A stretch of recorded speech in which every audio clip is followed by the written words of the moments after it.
Hello friends, આજે આપણે બજારમાં મળે તેવા સિંગ ભજીયા એકદમ ક્રિસ્પી ટેસ્ટી એવા ઘરે એકદમ આસાન રીતે બનાવીશું।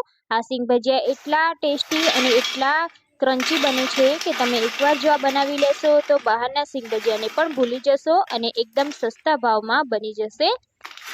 અહીંયા અવાજ સાંભળતા જ તમને ખબર પડતી હશે કે આ સિંગ ભજીયા એટલા ક્રિસ્પી અને એટલા ટેસ્ટી બન્યા છે। તો ચાલો ફ્રેન્ડ જોઈ લઈએ। બજાર જેવા સિંગ ભજીયા બનાવવા માટે મેં અહીંયા 250 ગ્રામ જેટલા સિંગના દાણા લીધા છે। તો મગફળીના જે દાણા આવે છે માર્કેટમાં મળે છે એ જ મેં લીધા છે। તમે આની જગ્યાએ મોટી સિંગનો પણ ઉપયોગ કરી શકો છો।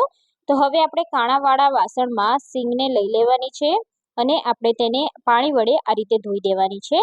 તો પાણી વડે ધોઈ અને થોડીક વાર આપણે તેને નિતારી લેવાની છે। તો ત્યાં સુધી આપણે મસાલો કરી દઈશું।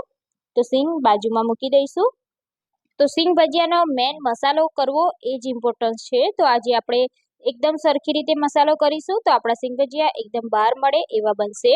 તો અહીંયા મેં 3 ચમચી જેટલો બેસન લીધો છે, એમાં 1 ચમચી કોર્નફ્લોર અને 3 ચમચી મેં ચોખાનો લોટ લીધો છે, 1 ચમચી અડદનો લોટ, અડધી ચમચી ગરમ મસાલો, 1 ચમચી લવિંગનો પાવડર, 1 ચમચી મરી પાવડર, 1 ચમચી સંચર પાવડર લઈશું અને 1 ચમચી લાલ મરચું પાવડર લઈશું। લાલ મરચું પાવડર તમે તીખાસ પ્રમાણે એડ કરી શકો છો।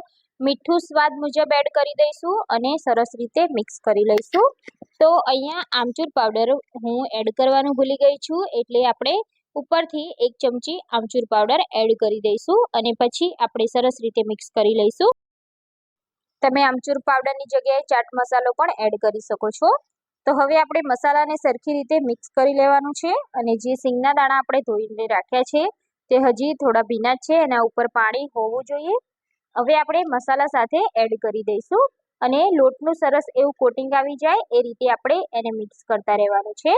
તો અહીંયા આપણા સિંગના દાણા ભીના હોવાથી આપણા લોટ આ સિંગના દાણા ઉપર એકદમ સરસ રીતે ચોંટી જશે। તો બસ આ જ રીતે લોટ ચોંટી જાય એવું આપણે સિંગના દાણાને ભીના રાખવાના છે। તો તમે જોઈ શકો છો કે એકદમ સરસ રીતે સિંગના દાણા ઉપર લોટનું સરસ એવું કોટિંગ આવી ગયું છે। અહીંયા આપણે 2 ચમચી જેટલું પાણી એડ કરી દઈશું અને સરસ રીતે મિક્સ કરી લેવાનું છે।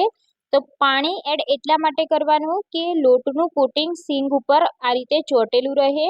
કોરો લોટ હશે તો જ્યારે આપણે તેલમાં તેને એડ કરીશું તો લોટ આપણો અલગ થઈ જશે અને સિંગના દાણા અલગ થઈ જશે, એટલે થોડું આપણે પાણી રેડવું જરૂરી છે જેથી લોટનું કોટિંગ આપણી સિંગ ઉપર આ રીતે ચોંટેલું રહે। તો અહીંયા તમે જોઈ શકો છો કે સિંગના દાણા આ રીતે અલગ અલગ છે અને સરસ એવું લોટનું કોટિંગ આવી ગયું છે। તો આપણને લાગે કે સિંગનું કોટિંગ નહીં આવ્યું તો ઉપર થોડું પાણી એડ કરી અને આપણે સેટ કરી લઈશું। તો વધારે પાણી એડ નથી કરવાનું, 2 ચમચી મેં અહીંયા પાણી એડ કર્યું છે અને સરસ એવું લોટનું કોટિંગ આવી ગયું છે। હવે આપણે આ સિંગ ભજીયાને તળવાના છે।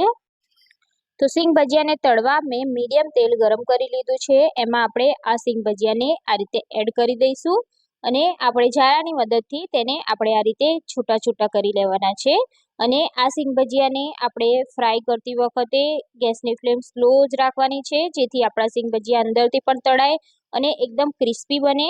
જો તમે હાઈ ફ્લેમ પર એને તળશો તો એ પોચા થઈ જશે અને એમાં તેલ ભરાઈ જશે, એટલે આપણે એકદમ સ્લો ગેસ પર તળવાના છે। તો તમે જોઈ શકો છો કે મેં 7 થી 8 મિનિટ માટે તળી લીધા છે અને ક્રિસ્પી થઈ જાય એટલે આપણે આ રીતે કાણાવાળા વાસણમાં કાઢી લઈશું જેથી બધું જ તેલ નીતરી જાય।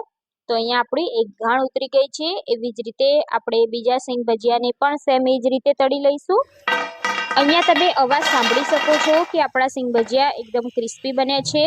તો એવી જ રીતે બીજા સિંગ ભજીયાને મેં તૈયાર કરી લીધા છે, તો તેને પણ આપણે તેલમાં આ રીતે તળી લેવાના છે। તો સિંગ ભજીયાને તળતી વખતે જ ખાસ ધ્યાન રાખવાનું, કેમ કે એ તમે હાઈ ફ્લેમ પર તળશો તો ક્રિસ્પી નહીં બને, એટલે તેને એકદમ સ્લો ગેસ ઉપર જ તળવાના છે અને ક્રિસ્પી થાય ત્યાં સુધી તળવાના છે। તો અહીંયા તમે અવાજ સાંભળી શકો છો કે આપણે બધા સિંગ ભજીયાને એકદમ સરસ રીતે તળી લીધા છે અને એકદમ બજારમાં મળે એવા ક્રિસ્પી અને ટેસ્ટી સિંગ ભજીયા આપણા બનીને તૈયાર છે।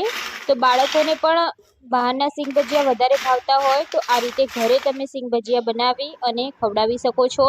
આ સિંગ ભજીયા બનાવવામાં કોઈ પણ જાતની મહેનત નથી અને એકદમ ફટાફટ બની જાય છે. તો તમે પણ ફ્રેન્ડ્સ તમારા બાળકો માટે આ સિંગ ભજીયા એકવાર જરૂરથી બનાવી લેજો. તમને મારી રેસીપી કેવી લાગી એ મને કમેન્ટ કરી જણાવજો. રેસીપી સારી લાગી હોય તો તમારા ફ્રેન્ડ્સ સાથે શેર કરી દેજો. બાજુમાં આપેલી બેલ આઇકોન પર ક્લિક કરી લેજો જેથી નવા રેસીપીના નોટિફિકેશન ફ્રેન્ડ્સ તમને મળી જાય. તો ફરી મળીશું ફ્રેન્ડ્સ